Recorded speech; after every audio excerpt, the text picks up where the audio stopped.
Good morning students, Sairam, myself Sridevi Rao. Today we'll be continuing the 4th chapter of Science B, which is Environmental Management. Children, we had already learnt about, in this lesson we had learnt about ecosystem, we had learnt about environment and relationship between environment and ecosystem, as well as the factors that affect the ecosystem. Today in this session, we will continue the chapter and we will learn the topics like need of environmental conservation and what is our social responsibility towards environmental conservation, and we learn about biodiversity, and we will learn what happens when there is loss of biodiversity and how can we protect this biodiversity in detail. Now let us start. Children, look at this. You can see the table where it is given need of conservation, environmental conservation. Children, this environment conservation is a concept that every individual should know, but general public are not aware of the laws of environmental conservation. There should be a large scale participation of people in the environmental conservation. For this purpose, values like positive attitudes and affection towards environment should be inculcated in children from their childhood. Only when when we inculcate these habits, the future generation will be more aware of the environmental conservation, and we can do this only through education. That's why we have EVS subject from standard 1 to create an awareness about environment and their conservation. See, we always should love our nature as well as an environment. This is proved with a story of a man called, his name is Jadav Mulai Payang. He is a forest worker, and he is born in 1963, and he is converted a barren land of 1,360 acres into a jungle. Children, see, imagine one man, because of his affection towards environment, has converted a barren land into a jungle, and he has got the Padma Shri award. We will see how he has done that alone. We'll just see how he has got affection towards the environment and how he has done through this small story. Okay? Planted a forest. But first, let me tell you his story from the beginning. Jadav is a 60-year-old farmer. He has a family of 5 and he lives in a modest home in northern India. But next to his home, he saw trees were dying. The river was flooding, the animals were fleeing, and the land was disappearing. He saw deforestation. But instead of doing nothing, this farmer did something very simple. He planted a tree. Every day, he cut a branch from his trees, walked for 20 minutes, took a boat, crossed a river, and walked for 2 hours more to get to an empty piece of land with nothing in it and planted a tree. This is amazing! He did that day after day after day for 3 months a year, year after year, for 40 years, until his trees turned into a forest. A real, green, beautiful forest that went from this to this.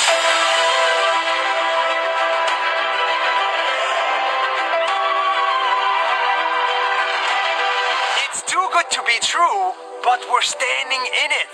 His forest is estimated to be 550 hectares big, which is bigger than Central Park in New York.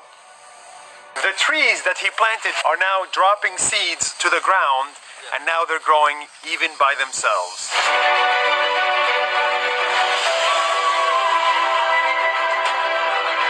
And after many years, animals started showing up at his forest. Elephant, tiger, rhino, deer. His forest attracted wildlife and greenery, and it has become possible for him to farm in it and make a living. One day, this farmer was discovered by the local media and he turned into a sensation in his country. People called him Forest Man of India. Presidents Okay, children, hope you have enjoyed this story of Jadhav Molai Paying. Now, let us see our social responsibility. Since existence of human, there is interrelationship between human and environment.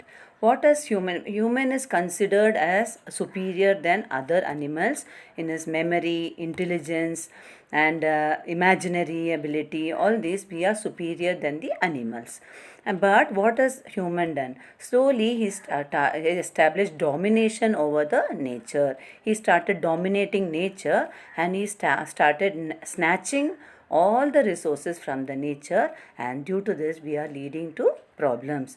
And this is who has done all this? This is done by the human being. So it is his duty to conserve the nature, to bring it back to its normal condition. So the human has polluted the nature or destroyed the nature for his to lead a satisfactory and comfortable life.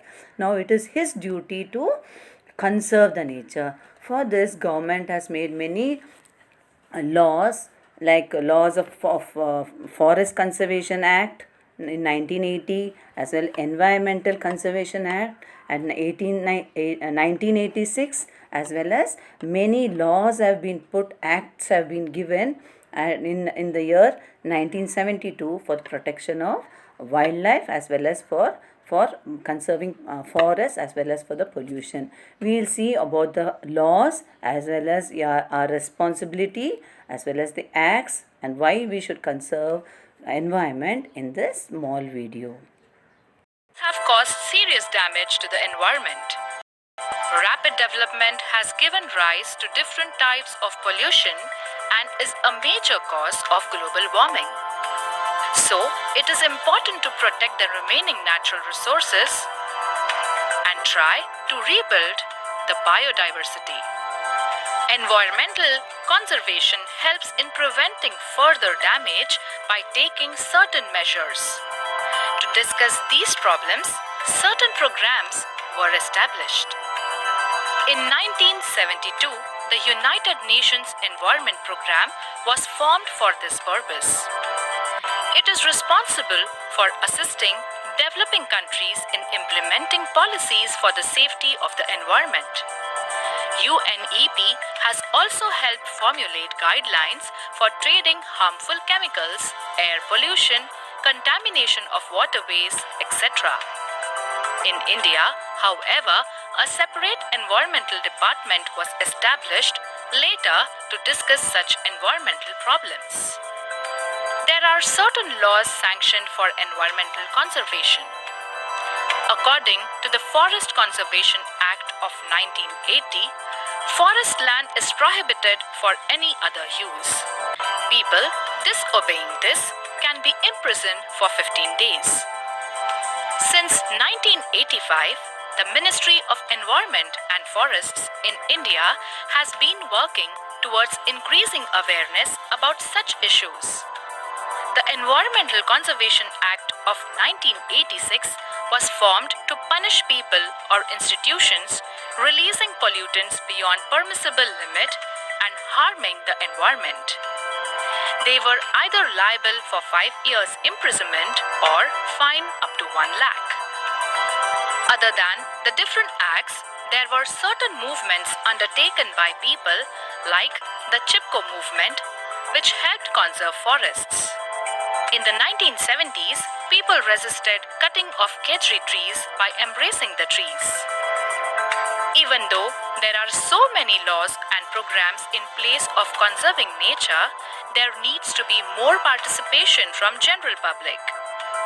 So it is important to imbibe values such as positive attitude and affection towards the environment since childhood. It is possible to achieve this by increasing awareness through education. It is also important to educate young adults to be a responsible citizen and follow rules and acts laid down by the government. There are several rules that are meant to manage sound pollution, biomedical waste, and e-waste. They help safeguard the environment. Then, there are several acts that help protect the wildlife as well. As per the Wildlife Protection Act of 1972, trading of rare animals using articles prepared from animal skin was completely banned. It also requires people to disclose artifacts made from rare wild animals. The crucial thing that humans need to remember is that they share the planet with other living organisms. We have proved our superiority as compared to other animals in terms of characteristics such as intelligence, memory, imaginary ability, etc. However, it is still not right to use all the available resources. In order to live a comfortable life, humans have been depleting these natural resources. This has created shortage of the existing resources. Since we are responsible for this imbalance, it is our duty to restore and maintain the environmental balance. Many of us unknowingly harm nature. Thus, it is important to create awareness about environmental conservation. Let's look at what we have learned about environmental conservation. Yes, children, hope you have understood what is our need, why should we conserve our environment. Now we are going to see the next topic, which is biodiversity.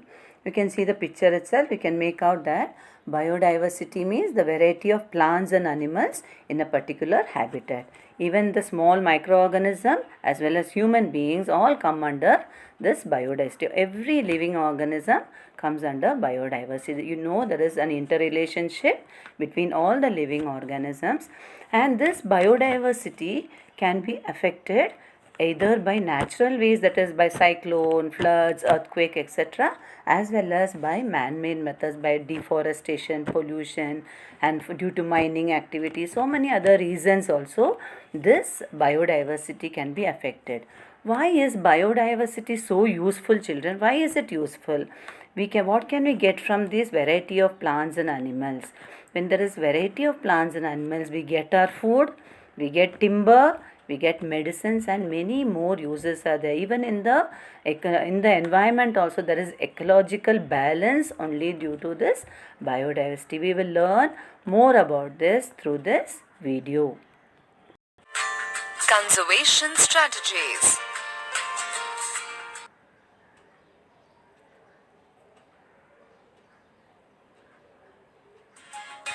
In a large ecosystem, insects may seem quite insignificant. But what will happen if all the insects in an ecosystem became extinct? Well, in that case, all insect-eating animals will starve and may become extinct too. Birds, frogs, and other animals that feed on insects are eaten by larger animals. A decrease in their population will affect the larger animals too. This creates an ecological imbalance, leading to disintegration of the ecosystem. Thus, biodiversity is important for sustaining ecological balance. Biodiversity in an area may get reduced due to natural calamities such as floods, forest fire, drought, earthquakes, landslides, disease outbreak, etc. Human activities also cause biodiversity depletion. Clearing forests for constructing dams, tourism, and urban development, and hunting of wild animals are some of the anthropogenic causes of biodiversity depletion. Okay, children, You saw what is biodiversity and what is the use of biodiversity. Now we'll see why this biodiversity should be conserved and how it can be conserved. It can be conserved either with the natural methods, that is by keeping the habitat in a natural environment. You can conserve them where they are. You can conserve them in their natural habitat, as well as you can conserve them in an artificial method. I'll explain you what is this natural and artificial method. Natural method means some of the biodiversity plants and animals are kept in the biodiversity hotspots. That means they are considered as hotspots and they are preserved over there. And some are like heritage places, like threatened heritage places like Manas Sanctuary and your Sundarban Sanctuary. All these are considered as heritage threatened heritage places, which is conserved properly. And some are conserved as your sacred groves. They consider these trees as the creation of God, and that's why they protect these trees. As some are conserved as your bioreserves. They are conserved as bioreserves. In artificial method, the biodiversity plants which are threatened will be taken, and it will be taken to a protected place where it is looked after, either in a lab or in an artificial environment like your botanical garden, zoological park, where it is conserved and there it is protected. So this is an artificial environment where the plants are protected, animals are protected. So in this video we will learn more about how we will preserve this biodiversity. Okay, let us learn. Biodiversity has many ecological and commercial uses. Some of the ecological uses of biodiversity are food chains and webs, decomposition of organic matter, nutrient cycling, biological nitrogen fixation. Some commercial uses of biodiversity include food, timber, and medicines. Such an important resource should be preserved at all costs. Biodiversity conservation strategies are broadly classified into in situ and ex situ methods. In situ conservation methods include preservation of biodiversity on site, that is, protecting wildlife in their natural habitats. For in situ conservation, protected areas are identified as biodiversity hotspots, sacred groves, biosphere reserves, and World Heritage Sites. Ex situ conservation of plants and animals involve preservation or protection away from their natural habitats. Ex situ conservation involves conservation of genetic resources in gene bank, cryopreservation of cells and tissues, and protecting plants and animals in botanical and zoological parks. Okay, you would have understood. Now let us learn individually about the biodiversity hotspots, heritage places, sacred groves, about the bioreserves separately. Okay. Let's take a closer look at the in situ conservation strategies. Norman Myers introduced the concept of biodiversity hotspots in 1988. Hotspots are regions rich in endemic species, which are not found anywhere else and are under serious threat due to human activities. Eminent conservationists have identified around 34 biodiversity hotspots worldwide. To qualify as a hotspot, a region should have more than 1,500 endemic species of vascular plants, species which are not found anywhere else, and should have 30% or less of its original vegetation. There are two hotspots in India: the Western Ghats and the Eastern Himalayas. Many ancient cultures regarded certain groves of trees as sacred and protected them. These sacred groves had special religious importance. In India, the Bishnoi community of Rajasthan consider the Kechri trees as sacred. UNESCO introduced the Man and Biosphere program in 1971 to promote an effective interaction between people and nature for sustainable use of natural resources. A biosphere reserve has a specific structure. The core area is used for research activities only. Human settlements of indigenous tribes and educational and recreational activities are allowed in buffer and transition zones. There are 13 biosphere reserves in India. UNESCO identifies many natural and man-made sites as having cultural or physical importance. Such sites are called World Heritage Sites. As of June 2008, there were 851 World Heritage Sites in 141 countries. Okay, children, we learnt about all these in their own habitat, how we will conserve these plants and animals. Now we will see in ex situ, that means artificial method. We will see how they are conserved in the other method outside their environment. We will see that. Let's take a closer look at the ex situ conservation strategies.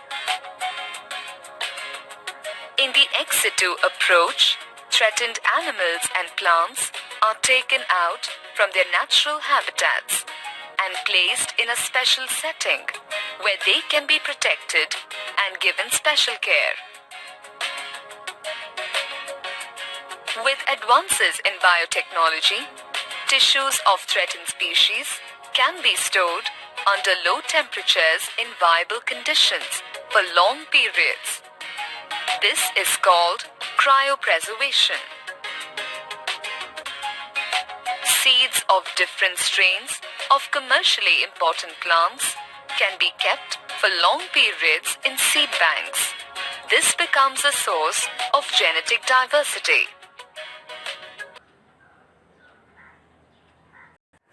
Okay, children. Now we'll learn about the classification of threatened species. Even species are threatened. It is mentioned in the IUCN, that is International Union for Conservation of Nature. There is a book. They prepare the red list which contains the name of the endangered species from different countries. There are pink, different colors of pages. In the pink pages, the names of the endangered species are given, and in the green pages, the previously endangered but presently safe species are given in those book. Now, according to this IUCN, the species are classified. There are 4 types of threatened species. One is your endangered species. That is that the number of the species are declining and very soon they will get extinct. Okay. The next one is your rare species. They are rare. They are very, by the name itself you can make out. They are rare and they are declining because of their endemic. They are belonging to one particular place, and that's why they are declining, and very soon they will also become extinct. Now, next one is your vulnerable. Vulnerable means already the number of the species are less and they are still decreasing due to some reasons they are reducing day by day. And the last one, indeterminate species. They are endemic and due to because of some reasons like shyness, behavior, nature, they are becoming lesser and lesser. We'll see this, all these 4 types of species in this small video. Diversity depletion.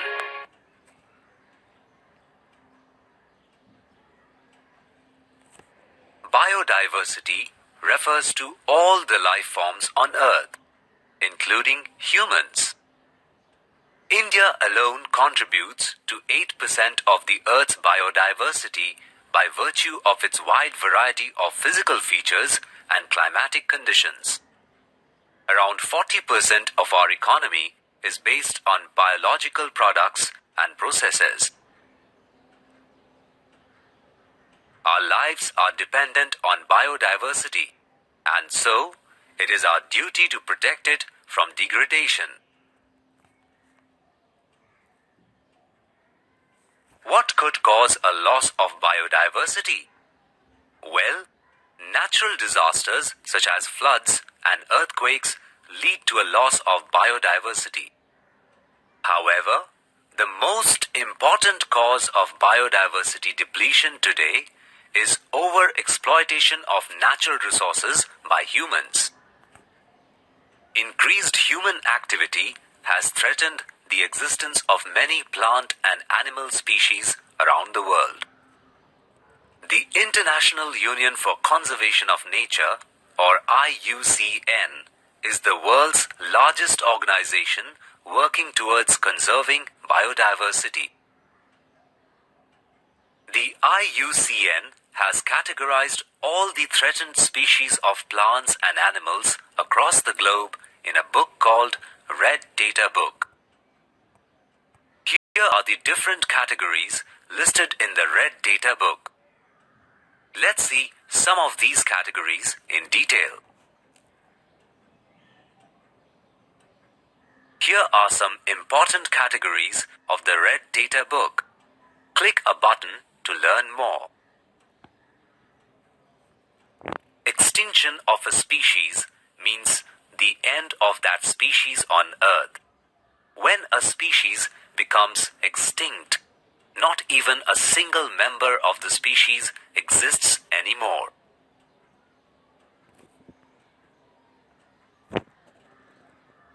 Endangered species are species on the brink of extinction. Very few individuals of these species exist, possibly due to habitat destruction. Some of the endangered species in India are the Asiatic lion, found in the Gir forest in Gujarat, the one-horned rhinoceros, found in the forests of India, Nepal, and Bhutan, and the great Indian bustard, found in Rajasthan and Gujarat.